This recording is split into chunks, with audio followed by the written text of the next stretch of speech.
Hello and welcome to the JB&M Sports Fanatic channel. Thank you for joining me for this video. And the Jets receiver Jamison Crowder, they finalized a deal to renegotiate his contract with plans to keep him for the team this season in 2021. This will allow him to go ahead and hit the market in which he really does want to go ahead and break the bank prior to turning 30. He'll be 28.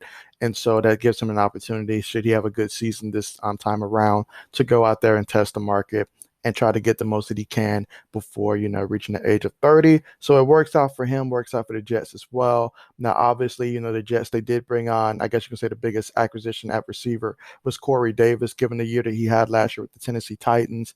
It's going to add some explosive capabilities for the Jets. And obviously, with Zach Wilson up under center, that's going to be pretty good there. That Wilson to Davis combination.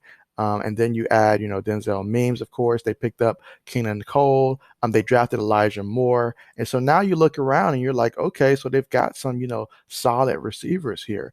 In terms of, and this is where Jamison Crowder is going to fit in. Obviously, they're being, like one of the top option returning, and arguably, him put him on one side, Corey Davis on the other side. There's going to be some opportunities there for him to make some plays, and especially if Zach Wilson turns out to be what all the hype's about, what they saw at BYU. If he turns out to be great and have a great rookie year, then that's going to translate to great stats right there for Jamison Crowder. So this is perfect. This is the perfect opportunity for Jamison to go out there, compete for a year, and get ready to break the bank, which is what he's really hoping for, as next year will be much better in terms of the salary cap than what we saw this year, thanks to last season with COVID-19 really impacting a lot of the salary cap due to the amount of fans that wasn't there and all of this stuff that it really just impacted in terms of revenue.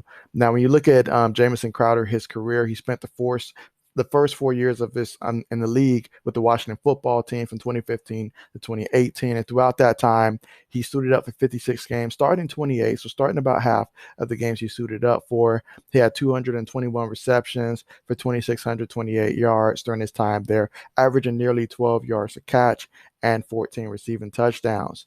And since he's been with the Jets over the past 2 seasons, he has suited up for 28 games, made 19 starts, had 137 receptions for 1,532 yards, averaging 11.2 yards a catch, and 12 receiving touchdowns. So he almost matched this entire, receiving touchdowns in the past 2 years with the Jets that he had throughout his 4 years with the Washington football team.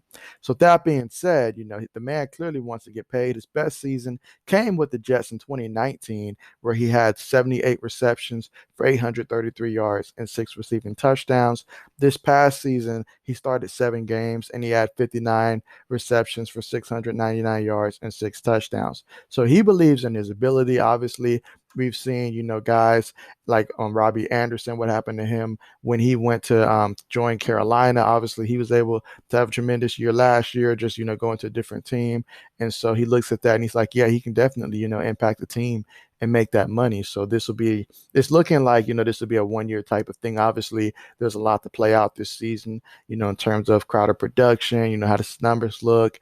And obviously, if he turns out to have a tremendous connection with Zach Wilson, then I'm sure the Jets would do all that they can to retain him. So obviously, there's no need to speculate a year from now, but this certainly puts him in good position to go out there and really, if he has a good year, set himself up nicely beyond this season. And it works out for the Jets, if that's how things work out for this year.